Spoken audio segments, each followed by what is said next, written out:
I'm focused on the spirit cause it keeps me from his fire. The Holy Ghost was with me, so my fear I leave behind. My sins were all diminished when he took that breath and died. And if you think I'ma give up on my God, the devil is a lie.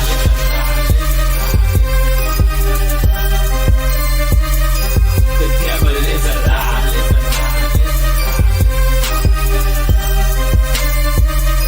The devil is a lie. Hello, this is Christina Barton watching Black Teen News.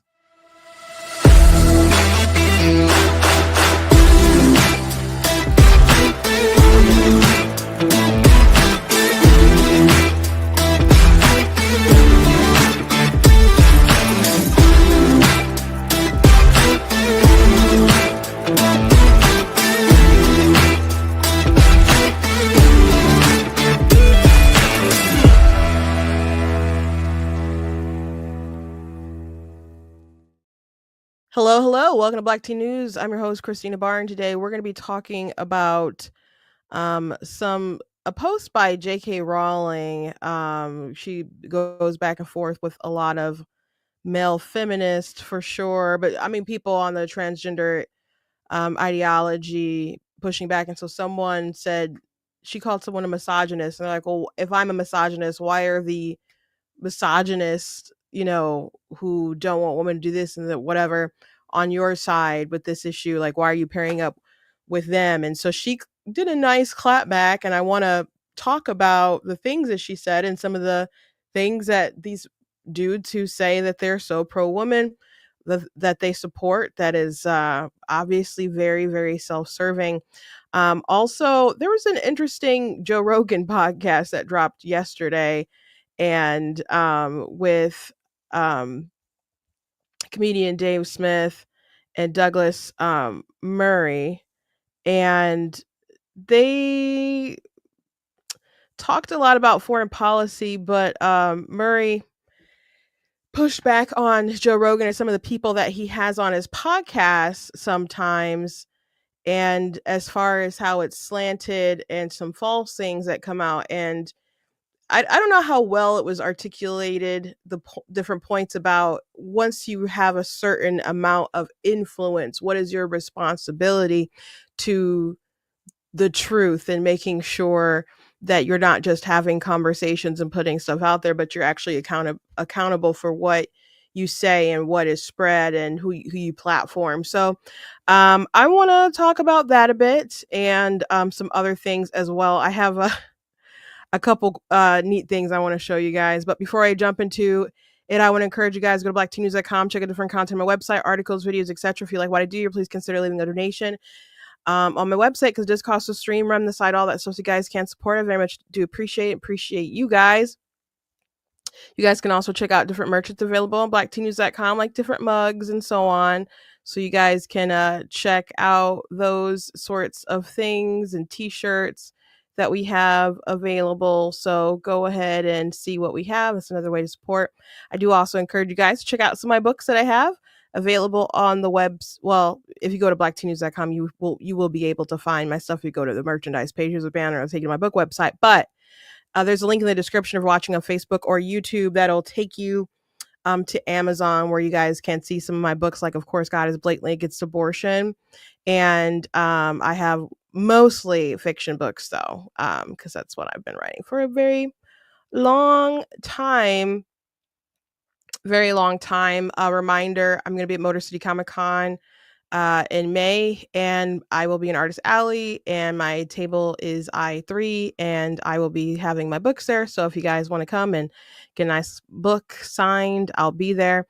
I want to thank all of you who are watching live, and to those of you who will watch back later. And other than that, today is my dad's birthday.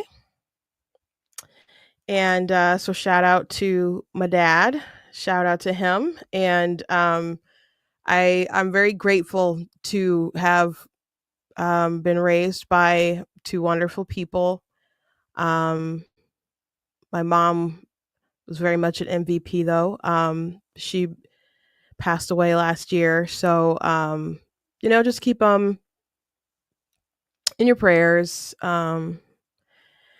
because I don't know how hard it'll be today. I was thinking about Easter, which is fast approaching, because sometimes memories pop up in your phone or whatever, and there was a group photo of a lot of us. I don't think I was in the photo, but somebody probably took it on Easter because it had all the kids and stuff in it, and they were dressed nice or whatever. And then I just started thinking about like when we usually take a photo on Easter, the family, and she won't be there. So you know, grief comes in waves. So I think it was yesterday the photo popped up. So it was right before the show, and I was trying not to like be upset and stuff. So anyway, happy birthday to my daddy, and he is trying to figure out the math. He is 68. 68 years of age. So he's actually preaching tonight at church. He's been teaching about prayer and intercession. So after that, we'll go out somewhere after church to eat and stuff. So anyway, happy birthday to Dad. I was trying to find this very viral video I did about something my dad said when years ago, and I did a TikTok. I know I put it on YouTube, but I can't find it on YouTube. I'm sure it's on YouTube. I just would have to go way back in my shorts. I might have it saved in a special folder on TikTok. I'm gonna try to find it really quick, and if I can, I'll just explain it. But it just had really good like dad advice. But yeah, he's got a lot of great wisdom, and I th- thinking about so many people being so wretched, like with this Carmelo case. It just I'm like, man, so many people had no home training. They don't have any common sense, and I'm just really really glad that I was raised to think and to take accountability, to put God first, to have good discernment, to pray about things, not just act, to um, just think things through. But a lot of folks, they ain't got that. So I don't know if I can find it. I'll try to maybe I'll repost it today after I do find it. But I don't know about finding it live. So let me just explain. So a couple years ago, I guess sometime maybe when I first got on TikTok or whatever, I replied to somebody, and I the video that I ended up I can't remember exactly what the question was or the comment that I was replying to, but I brought up a story about when my second to the youngest sister, Angelina, she was in middle school, I think. And so she was saying that, she was having trouble with the teacher, and kids were telling her that the teacher was racist or whatever. And so she told my dad or whatever she was racist and stuff. And so the teacher, she and Angelina had told the teacher that she thought she was racist. So um, there was parent teacher conferences, and the teacher, she was just kind of doing the apology tour, not apology tour, but just trying to like put out her resume of like, I'm not a racist, I'm blah blah blah blah blah. And my dad just kind of like laughed at her a little bit, and he's like, ma'am, I don't care if you are racist. He said Angelina has to learn to work with people who do not like her. Now he didn't actually think the teacher was racist, but but the point was, I think we were probably talking about the trans issue, and people were talking about like, oh, we need representation in this and that, and people need to learn this and so on, And I'm just like, everyone's not going to like you. You cannot make everyone like you. And you need to learn that that is the case. So, you know, it's an ugly reality that there are going to be some people who don't like you for reasons beyond what you can help, but that doesn't change that you may have to interact with them. You may have to, they may be your coworker, they may be your boss, they may be your teacher. But you have to figure out a way to, I don't know, be cordial or to overcome, win them over, stick up for yourself still in a respectful manner. You just have to learn how to deal with the real world. So it was a real world sort of lesson. So I don't think I'm articulating it as well probably as I did in that TikTok, because man, I it was, you won't were only getting counted at the time for certain stuff. It was like under a minute, so it was just like very concise. So I'll try to find it and repost it and be like, hey, this is happy birthday my dad, this is advice he gave, so I'm going to repost this. So but anyway, happy 68.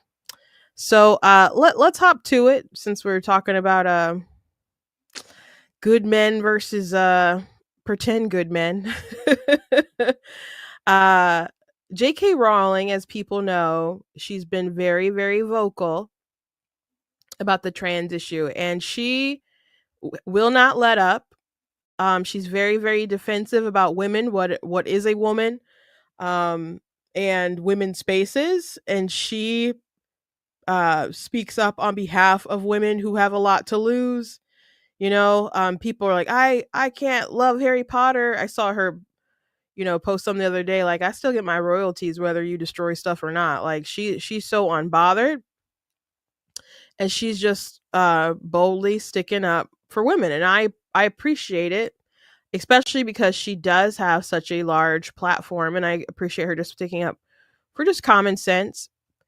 Um but I don't think she's right on everything, but this is a really, I, I guess this is pretty much the only reason why she pops up in my feed, to be honest.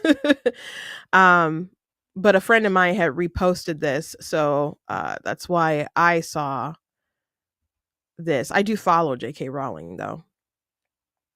So someone has said, if I'm a misogynist, then, so I guess she called him a misogynist and stuff. He said, if I'm a misogynist, then how come all of the unsubtle misogynists are on your side of this? How do you explain obvious misogynists like Trump and Musk and the MAGA boys who want to stop women voting being on your side? Now, no one's trying to stop women from voting. FYI, there is a narrative. And when people push narratives this stupid, either it's because, I don't know, they're very stupid and gullible and they fell for it, or because they really don't respect the people who they're trying to manipulate. It could go either way. But maybe this should have been the main subject of the day. But so the Republicans are trying to have it so that you have to have ID to vote. Ooh, ID. Okay.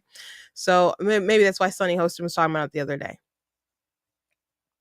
And they're saying that you can't vote, or they're trying to make it hard for women to vote specifically, because you need, they're saying, oh, you need a passport, or you're going to need your birth certificate, or if you don't have if your name changes, then you need the information for when your name changed in order to get this ID for you.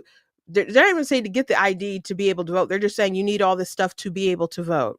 So they're painting this idea that when you go to the voting booth, that you're going to need to bring your birth certificate and your marriage license and show that you switched your name and all kinds of nonsense. And that's just not the case.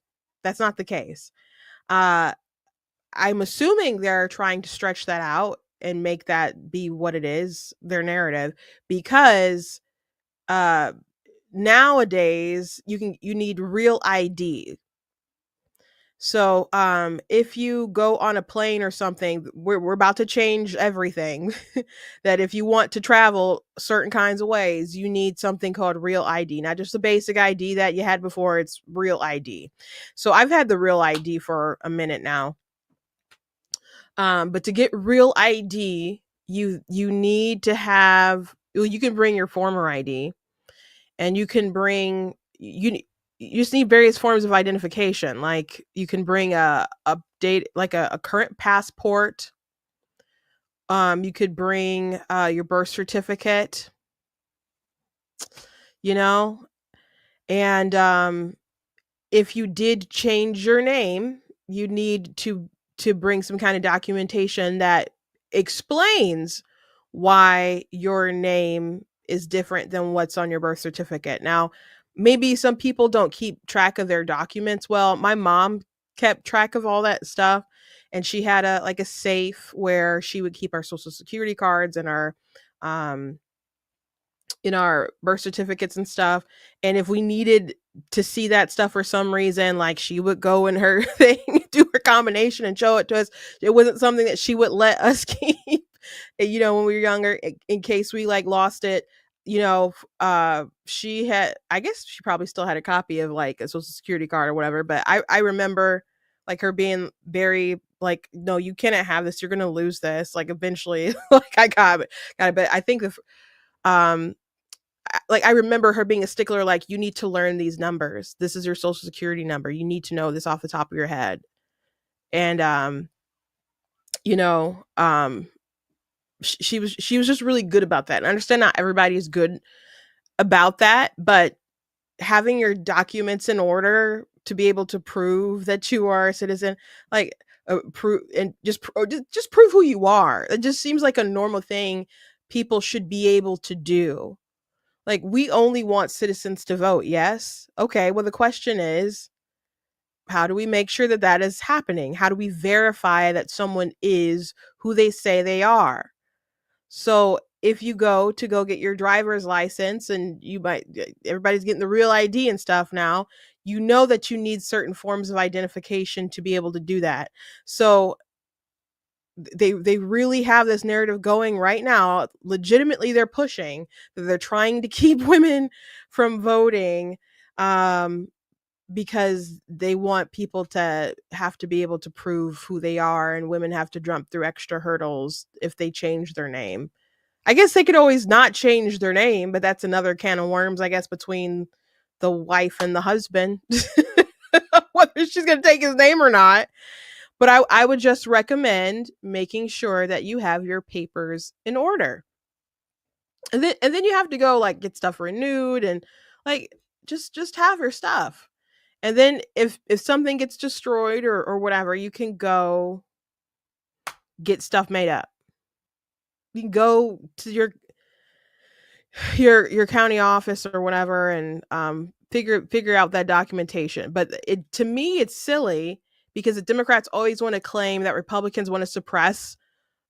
So the women thing is kind of new with the voter take. Like usually it's like, black people don't know how to get IDs. They don't know where the Secretary of State office is, and it costs too much to get an ID. Instead of trying to help people get ID, they just act like it's some kind of grand conspiracy to stop people from voting. When the reality is that most people think you should show ID to vote. That, including in the black community, like that is a how Democrats will be like, here's an 80-20 issue. I'm going to go for the 20%.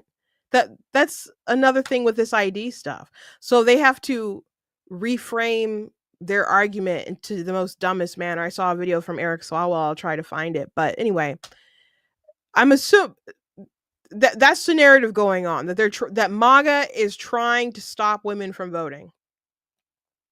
MAGA is trying to stop women from voting. That is their narrative. So the misogynists are on your side, J.K. Rowling, the real misogynists who aren't subtle about it. What do you have to say for yourself? And so she said, men like Adrian think being left wing is a get out of misogyny free card. But plenty of lefty men presume to dictate what rights women should have while trivializing and jeering at issues that affect only women. They're always 100% pro abortion and sex work, though. Funny that. It's very interesting.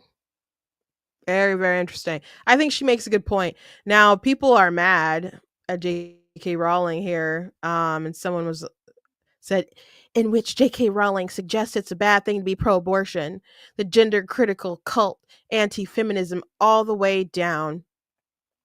Now, it's funny that this person is criticizing J.K. Rowling here and saying, how dare she think it's a bad thing to be pro abortion? How many of you have heard people claim that no one is pro abortion, they're just pro choice?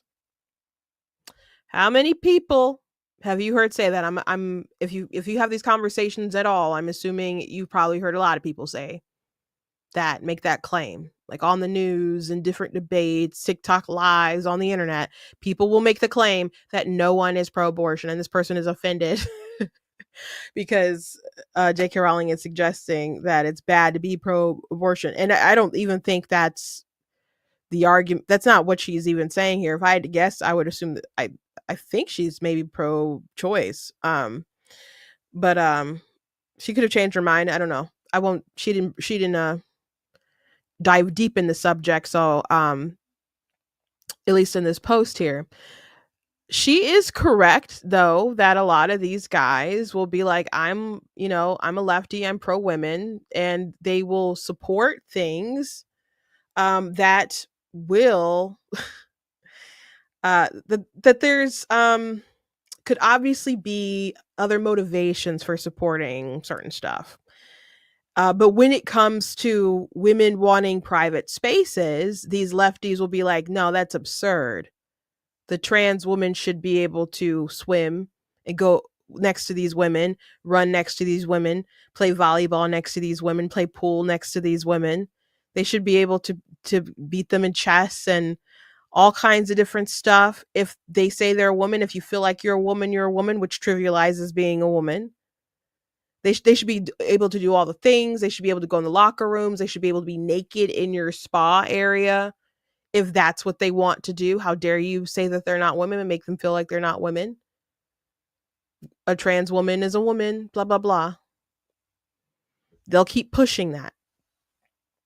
And if you say something otherwise, then you're, a bigot and transphobic and you're bad, etc., blah, blah, blah. And even in times when they'll acknowledge that something is unfair, like Gavin Newsom acknowledged to Charlie Kirk that it's not really fair to have trans women play against women. And yet they don't really have any goals in stopping it from being unfair and from that progressing forward. He's not doing anything to protect women.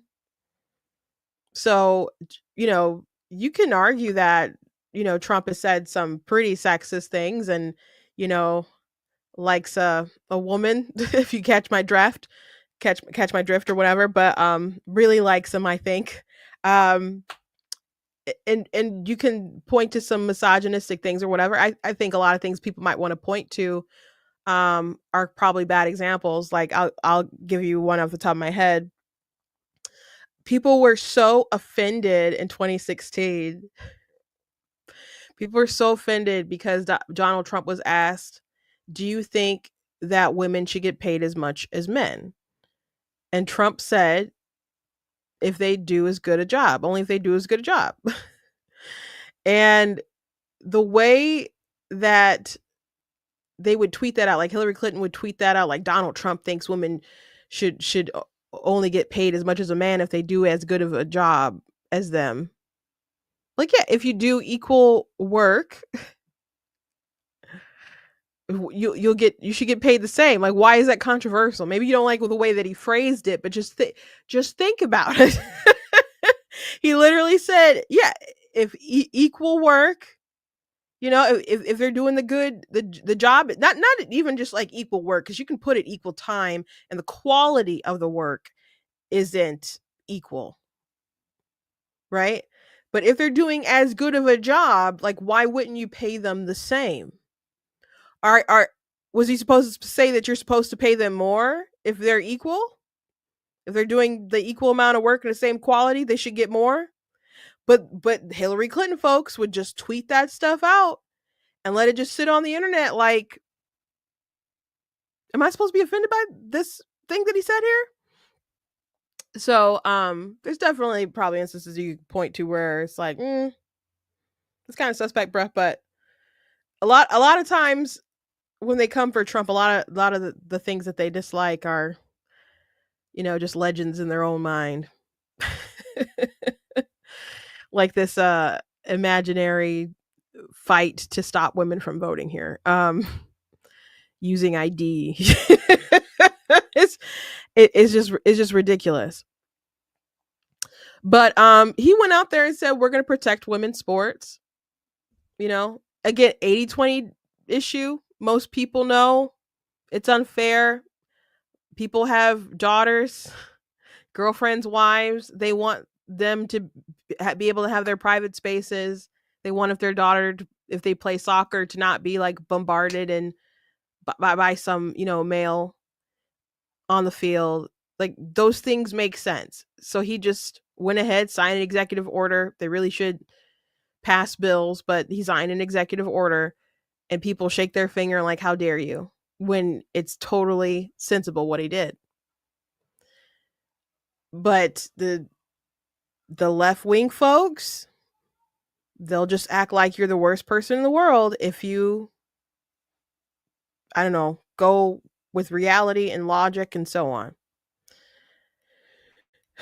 But she noted that they're very pro sex work and they're very much pro abortion. Now, I have a saying that pro choice men are sus. And I say that they're sus, and I even have a t-shirt because a lot of pro choice men will be like, "Oh, the woman, they should have the right to choose." But um some of those dudes are fine to actually pressure women, and not actually believe in the choice and not really respect the woman's choice. And for example, Mark Hamill, the Joker, voices the Joker. He played Luke Skywalker. He's a very big lefty and very much pro-choice. His son knocked up a young woman, and allegedly Mark Hamill and wanted to have this girl have an abortion, and the son was just like, we're not gonna get you any money. Like, you can't get money like out of us if that's what you're after, and blah blah blah blah blah. But they wanted her to abort, so there was pressure there. There was that basketball player who was really trying to pressure. I guess he did pressure. He knocked up a woman and was telling her to get an abortion. She's like, I've had one before. Like, I don't want one. I don't believe in that and stuff. And he paid her to go take care of it. And there's quite a few athletes that do stuff like that. They want to get out of parenthood. They pressure the woman. In some cases, pay them. Sometimes maybe it's just an emotional, pressure. But they want to escape from fatherhood. So they're like, yeah, woman's choice. Or we just want this thing to be legal. And you know what? AOC talked one time about how they believed if they appealed to men about abortion, that they would get more ground on it. That if men were the ones driving the conversation about it. And she's right. I mean, a lot of women will go ahead and abort if they don't feel that they have that support from their partner.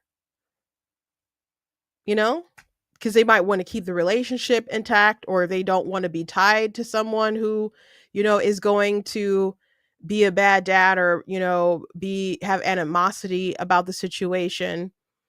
Sometimes we're like, I'm going to leave you if you don't abort, all kinds of pressure. Now, it doesn't make it right one way or another. I'm not excusing ultimately what the woman will go and decide, but, you know,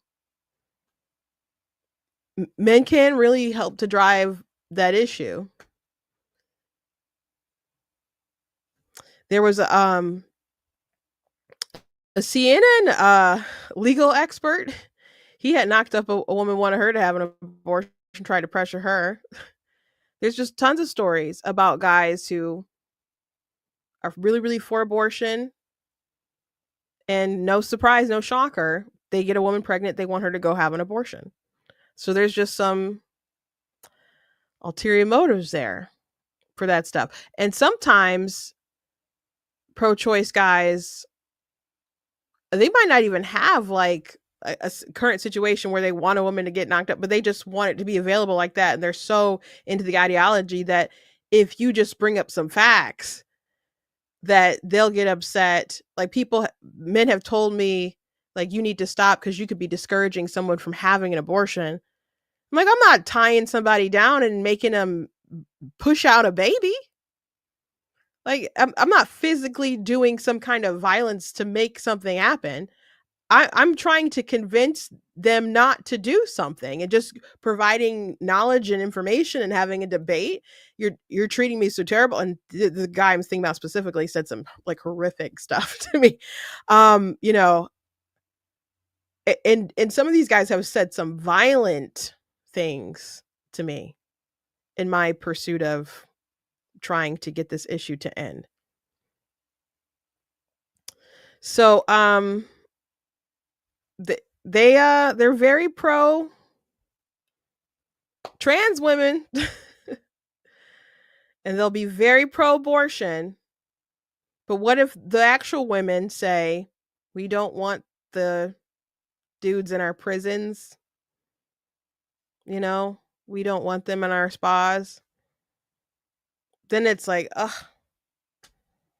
you turf.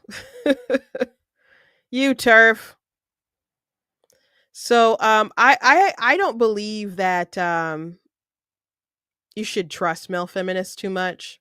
I'm not saying that there's not really nice, sincere guys who just want to, actually let a woman choose and take the back seat, which I think that is like the most pansy, disgusting thing ever. Like, if that's your child, you need to man up and advocate for your kid. Like, just man up, bro. But look at dudes like Harry Sisson, for example. He was the DNC's little poster child. And, I think his pinned tweet is still talking about Donald Trump and Republicans, and we failed women.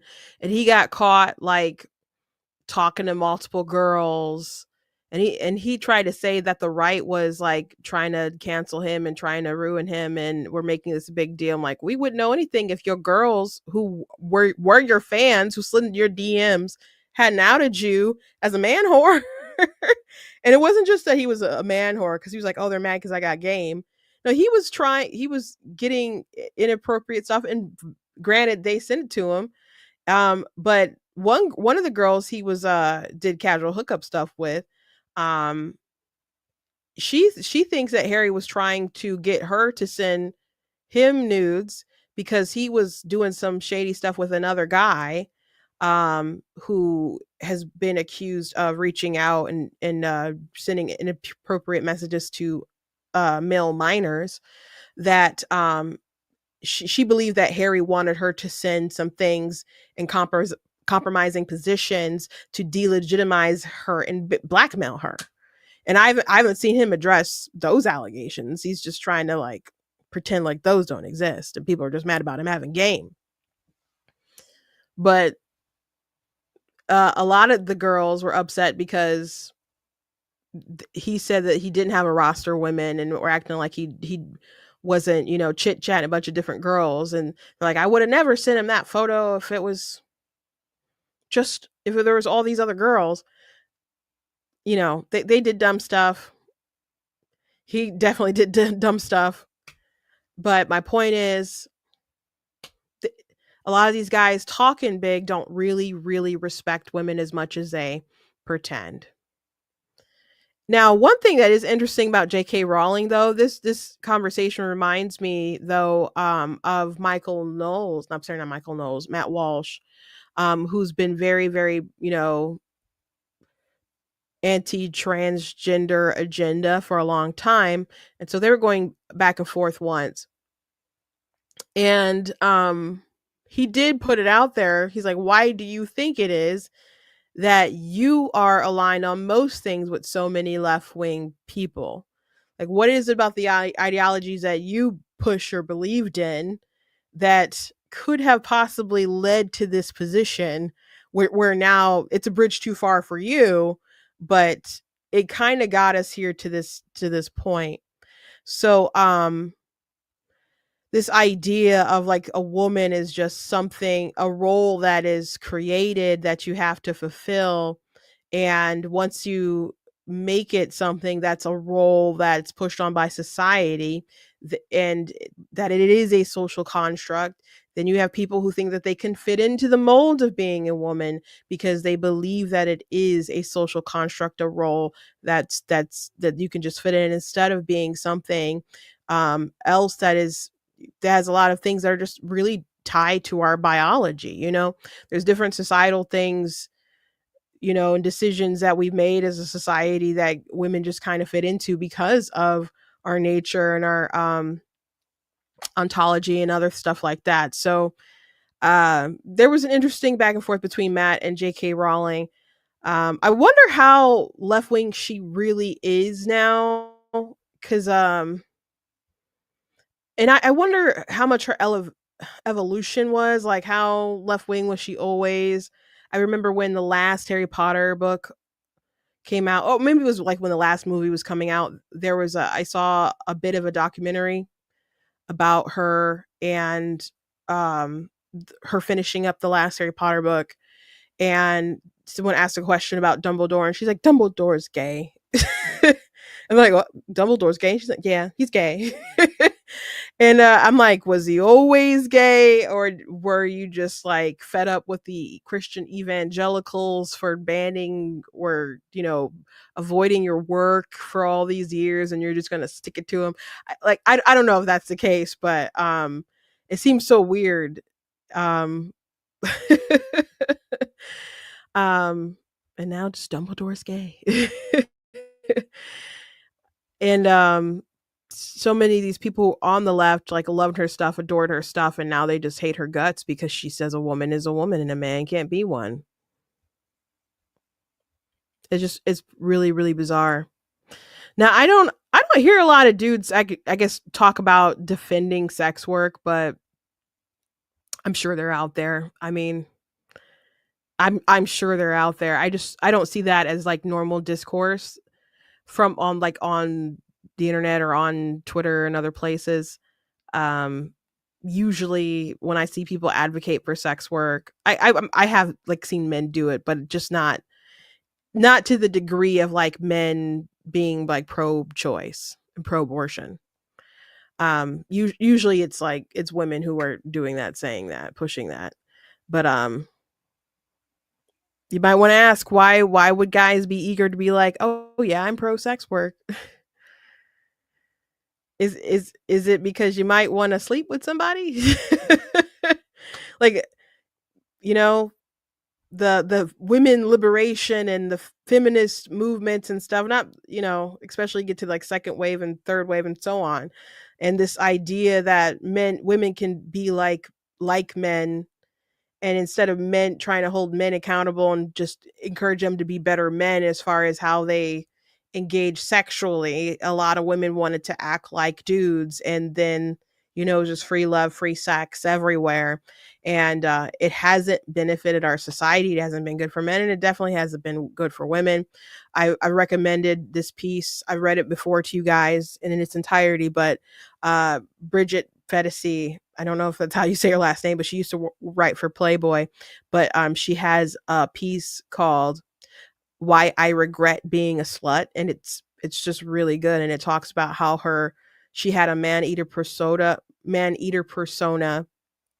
and how she was just really kind of sold a bill of goods as far as the feminist movement, and how your sexuality is going to give you power and stuff, and to the point where if she had like a normal encounter with a guy, it was always like, what do you, like, just naturally just like always kind of suspicious, because you know she had a view of what men were, and so when there was like a healthy situation, she didn't even know how to react to it. And so eventually, she just came to realize that how she lived was a mistake. And she can see how we've warped women, so how it's not hard to see why there's so many young women who not necessarily want to be men, but they don't want to be women. Like that's really the heart of it, that they don't want to be women. So it's a shame. It's a shame. But anyway, I do appreciate J.K. Rowling. It is funny though, with the girl complaining about her being pro-choice or whatever, or insinuating that it's bad to be pro-abortion. Um, you're gonna have to explain why it's a good thing when people choose to unalive their children. Like, you could make the case that you think it should be allowed in some cases or whatever, but there are people who are devoted to just being like it being it's a net, like a net positive. And when women shouldn't be talked out of it. That's an issue. That's a problem. I'm going to read Savvy's retweet of this all, and then I'm gonna move on. She said it is a bad thing to be pro-abortion. I'm pretty sure she's pro-choice, but women lead the pro-life movement, so I don't understand why y'all get flabbergasted when a woman speaks ill of abortion. But she's right. The left claims to be for women's rights, but they only champion the causes that benefit men, abortion and sex work. For leftists and a lot of far right wing men, women exist to benefit men. What we want and need, privacy, dignity, and the right to say no, is not worth fighting for. These men, like Aiden, will never fight for anything that denies them access to that they feel entitled to. Boom. Another great post from This is Savvy. Speaking of abortion zealots, though, uh, I saw my governor um, write a post about how every mom deserves to feel safe, supported, and heard through her pregnancy and postpartum journey. But we know that too many Black mothers face higher risk due to systemic disparities in healthcare. Recently proposed Medicaid cuts in the federal level also threaten to strip essential healthcare from Michigan families, raise costs for all patients, and decrease access to maternal care, leading to worse outcomes for moms and babies. In Michigan, we've made a record bipartisan investments in maternal and infant healthcare. And we'll keep fighting to protect and expand access to healthcare while closing systemic racial gaps. Speaking of racial gaps, Governor Whitmer, you are aware, maybe you're not aware, maybe you don't care, or maybe you know and it makes you happy, I don't know, that 56% of the abortions in Michigan kill Black babies. And we're 14% of the population. That is quite the disparity. And you do not care. So I had retweeted it and asked, like, why did you veto money from like pregnancy crisis centers? You say that you care about moms, you say that you care about babies, but you don't. I Why is it that people are not only pro-choice, but they aren't pro-abortion? Like, why not have the attitude like Democrats used to say, safe, legal, and rare? I don't think they really like believe that, but that was a thing that they used to say. That's a thing that they used to say. So if it is Joe Biden once said abortion is a tragedy. So if it has to be available for some situations, just some situations, why wouldn't we as a society at least discourage them from happening? Like, heavily discourage them. and try to get people to pick any other option than doing that one. Now, I don't think that this should be an option on the table at all because it is homiciding someone. But why is it that she's here talking about the racial disparity and that one just totally escapes her. She doesn't care about. But she literally did. There was a veto line item, budget stuff, crossed out the money for pregnancy crisis money and to promote adoption over abortion. That is what she did. So you claim that you care about moms and babies, but you don't want to make sure that moms don't kill their babies. Just like there's a left-wing men that will be like, "Oh, I'm pro-choice. I'm pro-choice. I'm, pro-abortion. Go ahead and kill my kid." Woo. Just there's dudes like that. I question these other people too, man.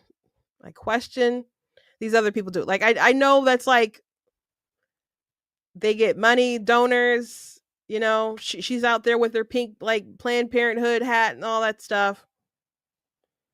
But why don't you care about those folks?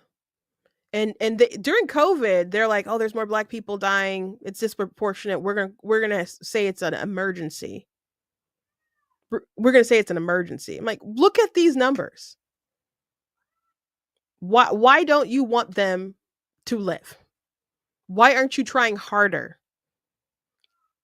to not just to let them to not it's not like they don't exist prior to the abortion. We're having a conversation of whether or not you can homicide someone. It's crazy. Someone said, "Didn't Obamacare solve all of our healthcare woes?" I don't understand. What are they talking about? Yeah, didn't didn't Obamacare solve everything, guys? Didn't Obamacare solve everything? And her like the head of Blue Cross Blue Shield for a while. There, Whitmer is so um you know when they're having conversation about healthcare, and she's like, "I had to help try to get my mom to get healthcare." I'm like, I don't believe. Like, did you help her get on a computer? Did you help her like mail in some stuff? Like, there's people who are out here like really struggling. Like they can't afford healthcare. Like, oh, maybe they make too much to be able to qualify for like, government stuff, and their deductibles are through the like all kinds of like you're between a rock and a hard place.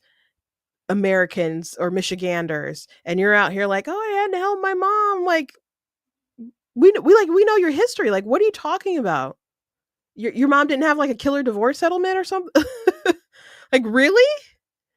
Um, we just don't believe you, and I don't think anyone like adequately like really questioned her about that stuff. And well, I guess if she runs for president, there'll be opportunity to ask such questions. But I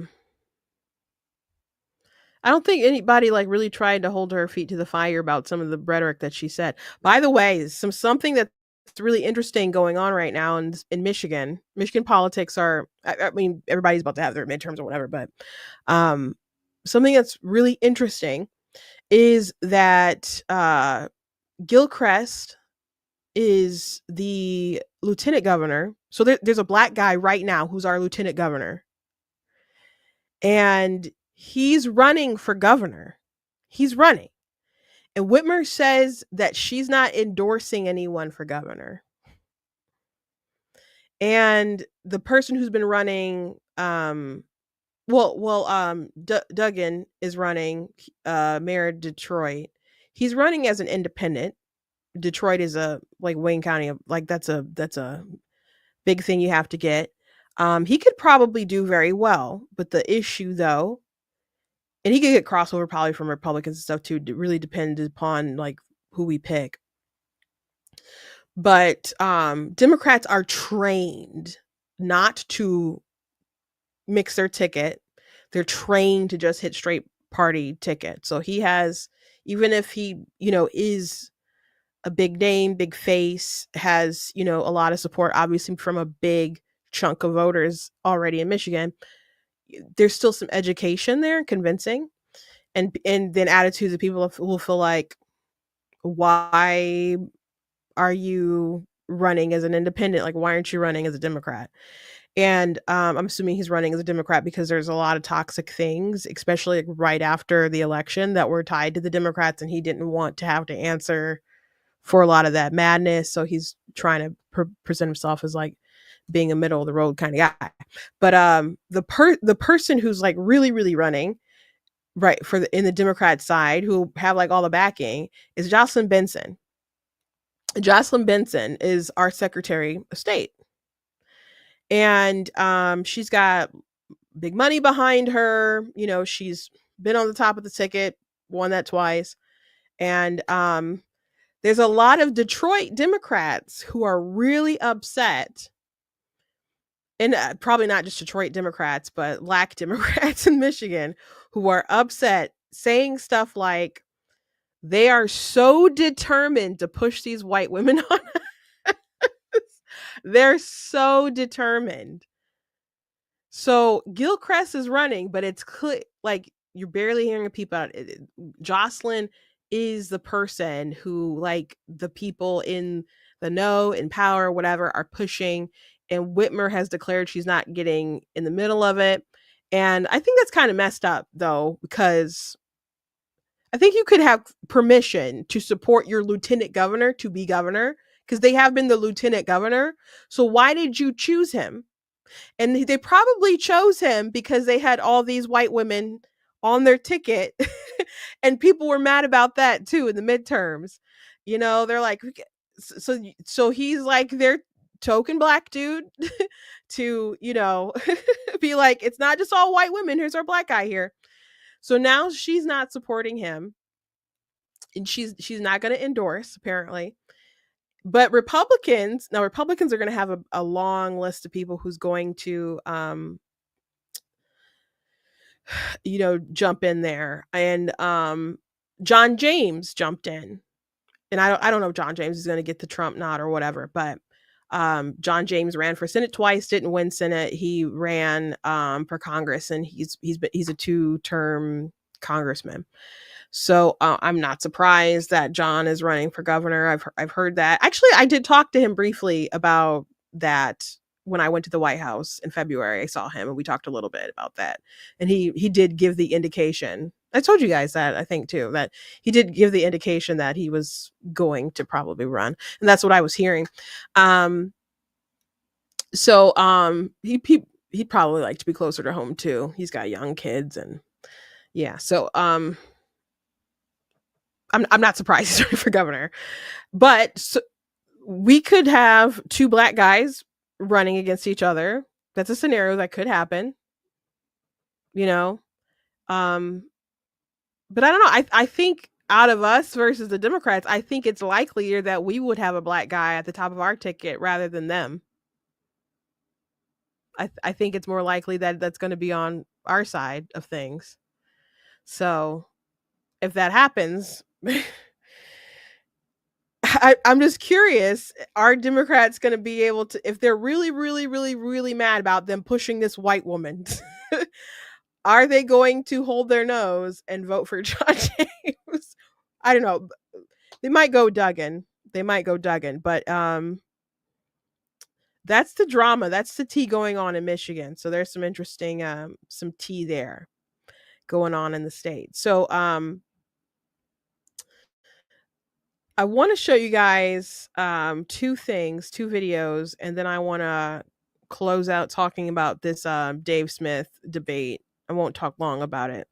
But This account Maze has some they find the best stuff. Like, I don't know what programs they use and algorithms to go through a lot of content with these different senators and so on to make these compilation videos, but this one is really good, just to show Bernie Sanders has been saying the same thing. Bernie Sanders is going across the country. He's having these tours. He did a town hall the other day talking about the America is turning to an oligarchy. He's been saying that for a long time, and here is uh uh oh, sorry, I'm on the wrong tab. I'm like, why aren't we saying the same thing?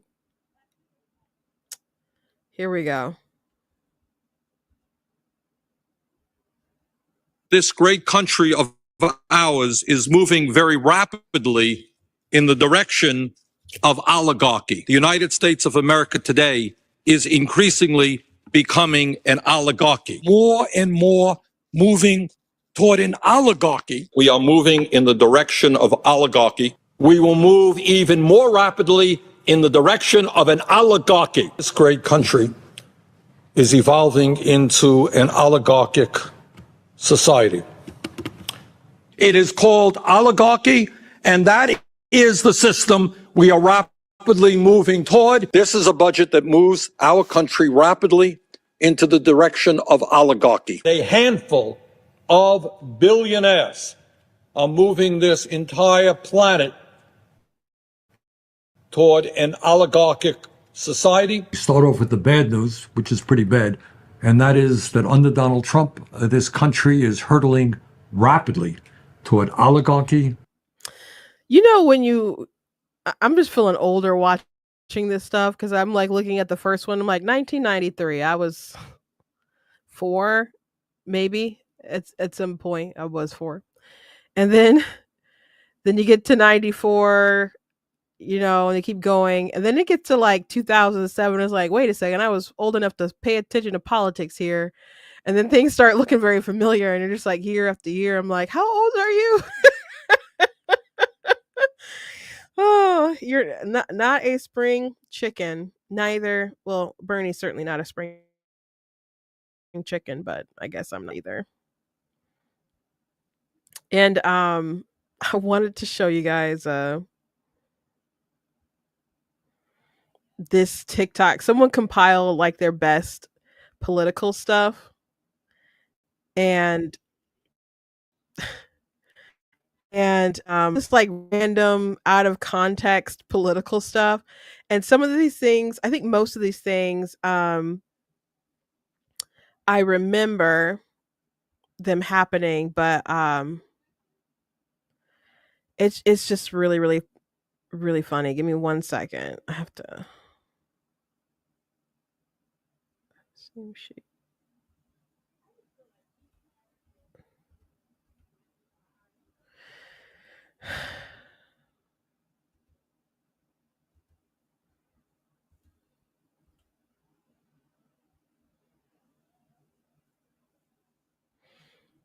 So this is a list ranking U.S. politics moments. So this one is pretty funny. I'm gonna refresh it and then let it play.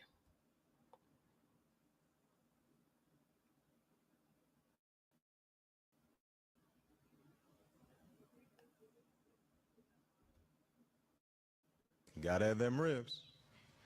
And pussy too. If you hate cops just because they're cops, the next time you get in trouble, call a crackhead. Wakanda forever. Paid for by Kamala Harris. What's so cringe? I'm just chilling. But I'm trying to figure out how we get them to have Pokemon go to the polls. Nobody can dispute the fact that you're a rapist. That we need. Bill Clinton is a rapist. Get back in the business of creating a more peaceful world. Please clap. Clear, you're not taking any arrows out of your quiver. You're not ruling anything out. Good morning. Sunday morning. Prove your manhood by putting up a video that splices images of you in between oiled up, shirtless bodybuilders. Scenario reminds me of this popular meme of a guy playing Uno. This is a simple meme that you would find on the internet, but this meme is very real. I call upon all nations to do everything they can to stop these terrorist killers. Thank you. Now watch this drive.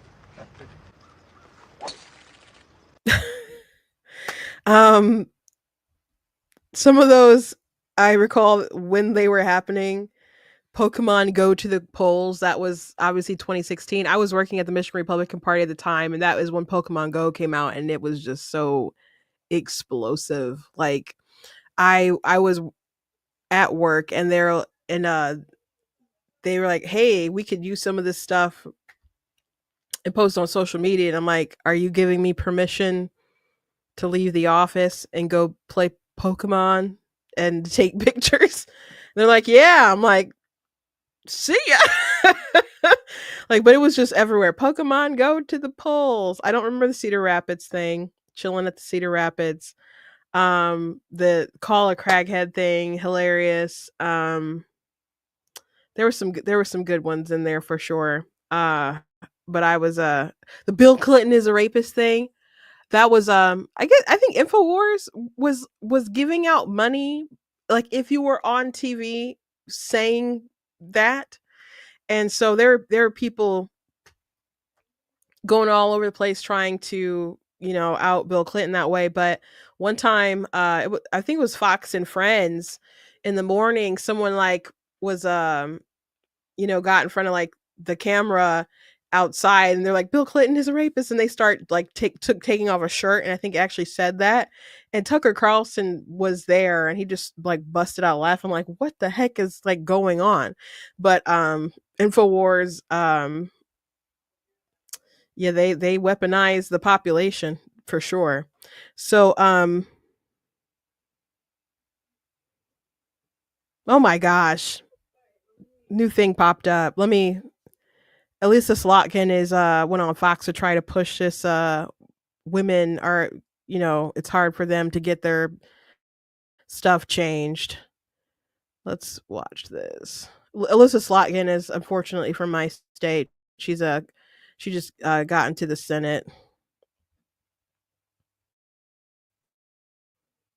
But if 80% of women who are married change their names, their birth certificate's just not going to match. It just doesn't make sense. It's not that hard to. I mean, I changed stuff when I got married. It's not that hard to do that. But anyway, yeah, it's not that hard to do that. Just a short clip.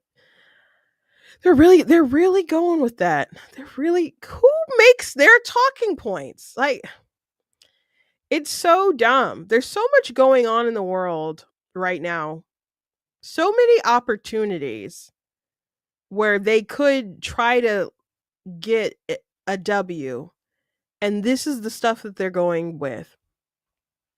Anyway, there was a conversation on Joe Rogan's podcast, and if I play any clips, I'm gonna get dinged for sure. But I wonder if I play it and just kind of show who these guys are. Well, I'll go ahead and just play this clip. It's 2 minutes. It's literally like how the show starts off. Like he goes right into it, Douglas Murray. So Douglas Murray came on the Joe Rogan Experience, and he also had his buddy Dave Smith there, who's a comedian. But Dave Smith has been going around talking a lot about the Israeli-Palestine conflict, and very much is of the opinion that Israel has over retaliated, and Murray like pushes back on that a lot. But he questions Rogan on some of the folks that he's had on his show as of late, and a lot of people have been voicing their opinions on this, and some people are saying that Douglas owned, and some people are saying that Smith owned, and it's just like two realities playing out at the same time. And so I'm going to play this little clip and throw in my 2 cents. Can I ask you something? Yes, sir. Since the war in Israel began, and since the war in Ukraine began, you've had quite a lot of people who are very against both in different ways. Yes. Do you think you've had enough people on who are supportive of either war? I don't know that word enough, if that's a good word. Let's say enough people who are on the side of Israel instead of wild critics. Well, I've had a few. I mean, I believe Godsad is on the side of Israel. For sure. Jordan is on the side of Israel. Mike Baker, Coleman Hughes. Yeah. Coleman did it for like 20 minutes, so it wasn't why he was here. No, I mean, none of them is why here. You know, it's a good question. Do you think you've tilted one way?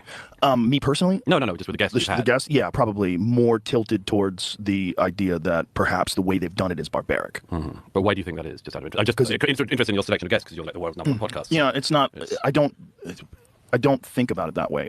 I just think I'd like to talk to this person. But can I just? Sorry, it's your show. But Sure. If you're going to interview historians of the conflict or historians in general, why would you get somebody like Ian Carroll or? Yeah, but Ian Carroll, I didn't bring him on for that purpose. I brought him on because I want to find out, like, how does one get involved in the whole conspiracy theory business? Because his whole thing is just conspiracies. Sure. You know. But do you have any? I mean, there's been a tilt in the conversation, both conversations, in the last couple of years, and it's largely to do with people who have appointed themselves experts who are not experts. You mean like Ian? I don't think he appoints himself an expert in anything. Who's that other dude who thinks he's an expert on Churchill? Daryl Cooper does not think he's an expert. In fact, I think it's everybody else is always calling him an expert, and he's like, I'm just a history. Have you ever absorbed any of his material? Have you ever consumed any of his podcasts or anything like that? I've tried. Yeah? It's pretty hard to listen to somebody who says, I don't know what I'm talking about, but now I'm going to talk. Or I don't know about this. Or I'm not capable of debating this historian, but I'm going to just tell you what I think. Yeah, but that's not exactly what Daryl was saying. I mean, Daryl's point of view, however you feel about this, what Daryl's saying is he doesn't really like doing debates. He likes to do long format stuff where he can really explain his position. If you throw a lot of shit out there, there's some point at which I'm just raising questions is not a valid thing. You're not raising questions. You're not asking questions. You're telling people something. Do you think Daryl's doing that? I think there's a whole bunch of guys doing that. I think Dave is doing that, very obviously. Dave's a comedian, but he's now mainly talking about Israel. Yeah, so I like that he called out Dave. I do think that Dave is, and a lot of people do that. Like they'll come on these different podcasts, they'll say things, sometimes conspiratorial, and they'll just be like, I'm throwing out that I'm asking questions or whatever. And they talk with like a level of authority. And then they'll try to be like, well, I'm not an expert, but they are throwing out things that have an effect because they do have influence and they're platformed on big platforms. And then what they say spreads and starts influencing people. Now, what you consume and what you believe at face value because someone told you on a podcast, I suppose that is your responsibility that you didn't go to primary sources and fact check and all this different kind of stuff. A lot of times people, though, they'll build they feel like they build a relationship with someone and someone tells them something and they assume that it's true because this person said it. And, you know, they're like, well, I find this person to be a trustworthy source. So I think that's one of the dangers actually with like Candace Owens and her really like crazy route that she's taken is that she's built up her following with a lot of people in conservative circles. And then she went this really, really left field way. And there's people who don't realize how left field she went, but they just remember like, I liked her because she said, life's tough, get a helmet. And, you know, I trust her. And she was, you know, I liked her on this thing and that thing and that thing and BLM and COVID and so on. So I'm still listening and she's getting her information from wacky sources about obscure things that a lot of people don't have maybe a ton of knowledge in. And so it's easier for her to hide her misinformation and distortions in there unless you really know the topic. And so as far as Joe Rogan platforming folks, like a lot of people were saying that Douglas was saying stuff like, well, you have to be an expert to speak. And he didn't say that you have to be an expert to speak on things. Anyone can speak on whatever. But, you know, and people were saying that he was appealing to authority. He was appealing to credentialism. And in response to that, people are like, well, experts get a lot of things wrong. What about COVID? All these experts got so many things wrong. There were experts who got things wrong, I think, much for political reasons, for whatever agendas going whatever way. Expert opinions, even those same experts like Fauci, go back a few years and they will tell you how to behave in a pandemic. You don't wear the mask and you don't lockdowns and all that stuff. You don't do that. They decided to push aside, expertise. And there were experts who were saying things like we shouldn't be locking down and wearing masks, and we should protect our most vulnerable, but we should try to live out life as normally as possible. There was the Great Barrington Declaration. There were experts, but their voices were suppressed. So it's not that that experts still weren't talking, we weren't still listening to the experts. It's just that there were dueling opinions about different things. And just because you are an expert in something, that doesn't mean that you don't have some kind of bias, that you don't have some kind of blind spot, or that, frankly, that you haven't sold out for some reason. You have to consider lots of different things when you consume information. And how is the information even being presented? There was data and things that they didn't want to show. There was a report that came out maybe earlier this week that our soldiers were exposed to COVID earlier than what we thought or whatever, and the Biden administration had suppressed that report for some reason. So someone said if Fauci is an expert, then I'm a genius. He is an expert in his field, but I don't and has been an expert for a while on stuff. Some things he like the AIDS epidemic, said some things that were and did some things that were not great. So if you have Daily Wire Plus, happen to have that, Michael Knowles did a special on Fauci and analyzing stuff back, like his record through time. I thought that was really interesting. I thought that was one of their most interesting things that they put out, actually. So if you have Daily Wire Plus, or want to temporarily get it, spend $14 for a month, and so you can watch what I just said and let it expire or whatever. But you finally see, am I racist? But or what is a woman or whatever. But yeah, that was an interesting thing. The experts aren't always right. That's true. And just because you're an expert in one thing, it doesn't necessarily mean you're an expert in something else. Like you might be like, I'm an expert, I'm a doctor or whatever. Okay, but that doesn't mean that you're an expert in the particular field that we're talking about that actually has to deal with what's going on with the pandemic and so on, So you do have to be careful one way or another how you're analyzing information. But I think the real conversation, and maybe it wasn't like really plainly stated as far as this debate between Murray and Smith, was that, if you have a big platform, like how much of it is your responsibility to make sure that you're not just having like conversations with folks, but and that's what you want to do. That's what Joe wants to do. But there's a lot of people who are consuming the information. And do you want to make sure that the things that are being said with authority, as if it were true, because Dave does speak with authority about things as if they are true, and a lot of the things he says aren't, especially like some historical stuff. Is it important to get the other side to come on and correct the record? And so at the end of the day, Joe can do what he wants to do. He can have whoever he wants on platform, whoever he would like. And, is there some kind of responsibility, like as a society or morally, like no laws or anything like that? Because some people are like, they're just trying to preach censorship. No, not really. But is there some just kind of other obligation? And I think so. Let's push the politics aside.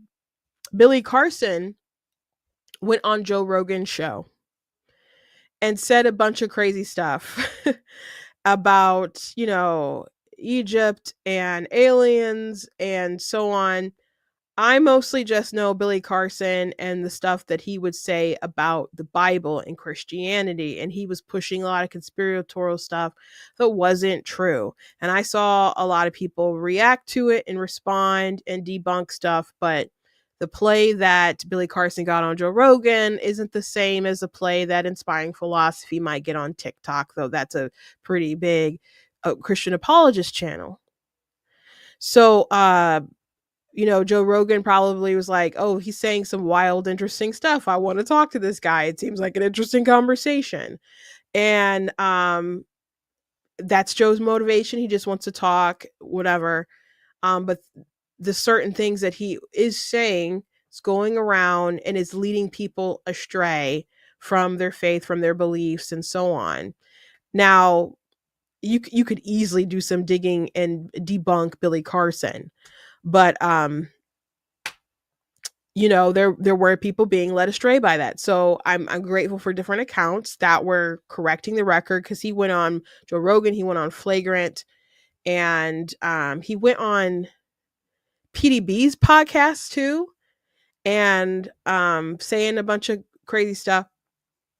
So Wes Huff did some videos addressing some of Billy Carson stuff, and his channel wasn't very big at the time, and he ended up getting invited. Some guy saw his video who's actually friends with Billy Carson, who has a podcast, and he was having Billy on his show, and he was a Christian, and he wanted to he couldn't really refute a lot of stuff that Billy was saying, so he saw some stuff and he was planning to play it, and then they're like, oh, we should see if we could just get him on the show to talk with Billy. And so they reached out to Wes Huff, and Wes Huff said, sure, I'll, if he could have flown down there, he would have flew down there, but he couldn't just do it because of the time or whatever. So he was on the podcast, and he just dismantled Billy so easily. And because Billy was saying, like, was he saying that Jesus wasn't resurrected or crucified or something pretty crucial to the Christian faith, like wasn't found in the Sinai Bible, and you're just kind of like, what are you even talking about when you say that? Like this particular like codex or whatever. And Wesley Huff was like, I actually have it right here, and like pulled it out from his shelf and started, talking about the things that he was saying wasn't true. And then he asked some certain questions of him, and he dismantled that stuff. So once he exposed that the information that Billy was putting out wasn't true, then he started trying to question his methodology of how he found out new information to expose the flaw in his research.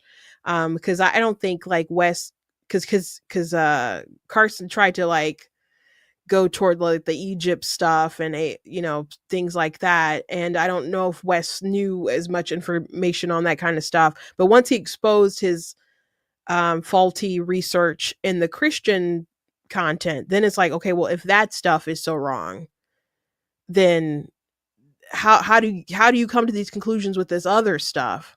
Because if you have a flaw in how you discover information and put things together, it's probably not just in this one area. So Wes Huff, that blew up, especially, and Billy just made it worse, with trying to muzzle him and do lawsuits and things like that. So Christians kept talking about it. I was talking about it. Bigger accounts were talking about it, and Ruslan was talking about Inspiring Philosophy, other folks, and eventually Wes Huff ended up on Joe Rogan, and they talked about that a little bit, and he got to talk about other things. And so it was good that there could be someone correcting the record on all of this false information after Billy came on Joe's show and spread a lot of things that weren't true. So it was good to have that balance and that correction. So Joe didn't have to do that, so I'm glad that he did that. If he wasn't interested to talk to Wes, though, it probably wouldn't have happened. So Joe, at the end of the day, he thinks something is interesting about somebody and what they say is fascinating, so he invites them on the show. If you're looking for like deep, change the world kind of content, and you should just trust everything that's not how you should approach Joe Rogan's show. But he does have a huge audience, and is there some kind of personal responsibility to kind of make sure the right information gets out there? I suppose why wouldn't everyone feel that that's their responsibility one way or another? You know, um, whether you have a little um channel or whether you have a large channel, but especially when you have a bigger channel, like the biggest podcast in the world, like why wouldn't you want to make sure that the right information goes out there? Like when someone goes on Call Her Daddy and they spread false information about abortion or some pro-life law, that's really damaging. That's really damaging, and it could lead to women being hurt because they don't know the laws, and they may, need medical attention and they won't go get the help, or the doctors are scared because of misinformation and they won't treat stuff properly or whatever, and it could literally lead to people dying. Misinformation for whether they're spreading it because they think this thing is true and it's not, or they're doing it for political reasons. So when you do have a big platform, there is just kind of a responsibility. There needs to be some kind of responsibility to present information accurately and honestly. And you're not going to have someone sitting across from you all the time who you're like Joe Rogan. If he has someone on his show, he's not necessarily going to know if everything that the person across from him is saying is true or whatever. He's not an expert in all things himself. So it is, you're not always going to be able to catch that everything and fact check stuff live, and it's never going to be foolproof. But at the beginning, Murray asked, like, it seems to be slanted this way. Like, why is it that you don't have more experts or people who can speak to the other side of things? And he doesn't need to have it be balanced. I guess he could answer why he doesn't feel that it needs to be balanced or whatever. But is it a good thing to try to get some more balance? And I don't think necessarily that you need to have the balance if that's not how you lean or whatever. I don't give equal time to lefties on my show. It's a conservative podcast or whatever. But I think it's more important that the information is correct and true. And the way that some of these people coming on Joe Rogan show presenting, like he said in that clip that people feel that it's barbaric. And Dave Smith said some of the things in the podcast that it's so horrific, you can't imagine anything being worse, and just really, really extreme language. And war is a terrible thing. Absolutely, which Murray acknowledged, but painting it as though to me it paints a picture as if Israel was just kind of genocidal, which people will say, and how they engage in urban warfare is so much more humane in how we would engage in warfare, or other countries have engaged in warfare. And like he's talking about the casualty rate, like it was so like extreme compared to like everything else. And he's like, no, it's not to this war and compared to this and compared to that. I just don't think there's like the proper perspective that they're really I think their perception is really skewed, and it's inaccurate. And their opinions are their opinions, but Dave goes and he debates this different stuff, and he'll just have facts wrong, just absolutely wrong. So going out there and speaking with such authority and doing debate after debate after debate, going on TV to talk about that stuff, and then being like, well, I'm not an expert. You don't have to be an expert to talk about this stuff, but you are responsible for things that you say. And if it's wrong, it's good to have someone correct you, or somebody to come behind you, whether you're there or not, to say, this is why these things are not true and not accurate. So people can at least be exposed to what is true and what's not true. the Billy Carson, Wes Huff. Woo, where you been? um,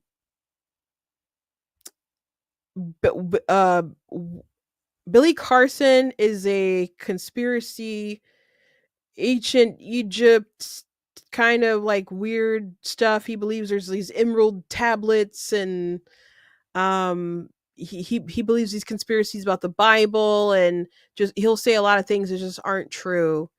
And Wes Huff, I don't know what to say that I didn't already say. He's uh well studied, and he's a expert, I guess. And so he debunked Billy. Like, they eventually got together and they did a debate, and he just basically destroyed this whole man's career. And Billy Carson was upset. He wanted the video taken down. He wanted it to not be aired, and he tried to do a cease and desist, and went on a rant live talking about, like, oh, I'm at least going to make you spend money in the lawsuit, like saying stuff like it's just a slap lawsuit, like the goal is to make them just lose money, which you're not supposed to just sue people to make them lose money in a lawsuit. He just lost his mind as far as trying to show save face for how bad he lost against Wes Huff.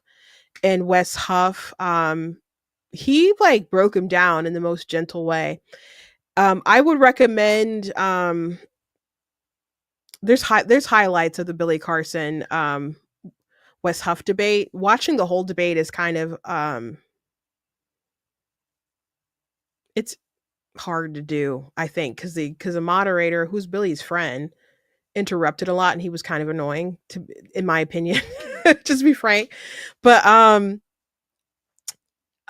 if you can get past him and his interruptions, watching him implode Billy is just really, really fascinating. There's things about that debate that I think people don't touch on enough, but you could definitely find the highlights very quickly on YouTube.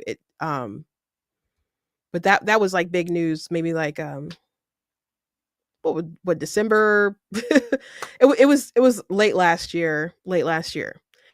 Um, so the issue becomes, who determines what is true. Um, I mean, well, some things are objectively true. And the facts about certain things don't change. I think something I think with the Dave Smith situation, um and a lot of like these Israel critics, is that and it seems like they have such a rough view that they wouldn't necessarily take with other nations. Like Dave Smith was talking about, like, um financial interference, and so he said something like, was complaining about Israel, and their sort of influence with foreign politics or whatever. And he said, if um the US did something like what they were talking about, if someone interfered in the way that they did, um then the US DC will want to invade them and do regime change. And Douglas Murray mentioned, like, what are you talking about? Like, Qatar spends a lot of money in our universities. They spend a lot of money in DC trying to influence politics, and they're very successful as far as their influence in the universities. So we haven't gone and, did a regime change and killed the people in charge and taken over their country because of how they're interfering with politics. So there's just like, I don't know, statements like that just seem so bizarre. Like, when October the 7th, after October 7th happened, and Israel went in and like, we're going to get our hostages and kill Hamas, and people were like criticizing them so harshly. I'm like, if this same thing happened to the US, we would just not take any lectures from anyone about how we were going to engage in the warfare and get our people back. Like, we would not tolerate it. We would not care. you know, we'd be eagle screeching. We'd send the eagles to drop the bombs. Like, we'd, and they're the way that they engage with trying to minimize civilian casualties, I think they go just really, really beyond. One time we went through a long thread by like urban warfare specialist of all the things that like Israel does to try to minimize casualties, and their ratio compared to like other countries in modern warfare is just way better than what we would do and other nations would do. So I just I don't everybody, a lot of people have different opinions on things, but I don't think Smith is very charitable to Israel, and I don't know why. I'm not saying he's anti-Semitic or whatever. I think a lot of folks are, though, who are unfortunately getting a voice. But anyway, if you can watch that Huff thing, the Huff and Billy thing, it's very fascinating. But I would recommend just like watching the highlights and stuff. There's plenty of interviews with Wes talking about it. You can easily find it on YouTube. But yeah, I think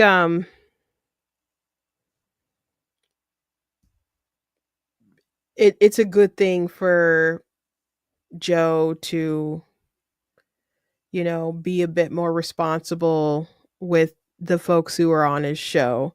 And that just goes, I think, with a lot of right-wing people in general. Like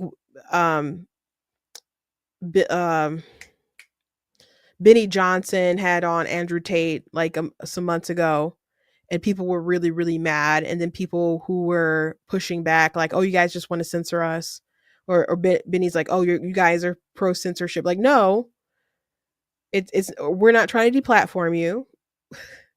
We're not like really trying to censor you, but we're saying if you're going to have someone like this on your show, why are you doing these softball interview stuff or like fluffing his pillow? Like, why don't you ask him, you know, hard questions about his case and how he treats women and the things that he said and so on? And why are you on there with Trump's lawyer? Because you're going to make her look bad in proximity. And then she's like, "Oh, I'm a big fan." And then she looked like trash as more people started talking about what he does or what he did. And then now she's like, "Oh, they took me out of context." Nobody took you out of context, hon. You're just lying. You're just lying. So when people get called out for who they choose to platform, the response from a lot of folks are, "You're just trying to censor us." You have full ability to do what you want, but people are going to respond to what you choose to do. So it's I don't know, but there's definitely like split screen realities reacting to this Dave Smith uh Murray situation. But I can say in general, or just with the specific example of Billy Carson and then having Wes Huff on, it was thought him saying all this wild kind of stuff was cool, was interesting. So he had Billy on, spread a lot of misinformation, just things that just like literally weren't true about the Bible, Christianity, what's in the text. It had a misunderstanding of the sources that he was looking toward, was using sources that were discredited or not canon, things like that. And it took someone who was, well, I didn't take someone who was an expert to take him down, but that's who went viral. And Joe Rogan put him on the show, and it was a good thing that Wes came on and corrected the record with a lot of things. And in the comments of certain videos, you see people saying that, "Oh, I'm, Billy led me astray. I'm really glad this came out." Like, "Oh, I'm, looking at my faith, I'm restoring it," and so on. So there's a really good positive effect from an expert coming up behind him. So I don't think what Murray is saying is crazy. So those are my 2 cents. Anyway, thank you guys for joining me today. Please go to blacktunes.com, check out different content, website, articles, reviews, etc. For like what I do here, please consider leaving a donation on the site because it does cost a stream. We're on the site, all that good stuff. So you guys can support. I very much do appreciate you guys. You guys can also check out my different books that are available. There's a link in the description, take you to Amazon page. I have historical fiction, fantasy, children's chapter books, and all kinds of goodies. And I have my nonfiction book, of course, God is blatantly against abortion, that you guys can check out. So I encourage that you guys to go ahead and do that. Thank you guys, and be safe out there.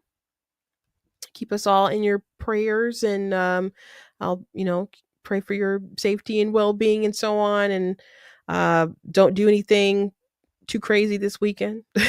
Have fun, and I'll see you on Monday.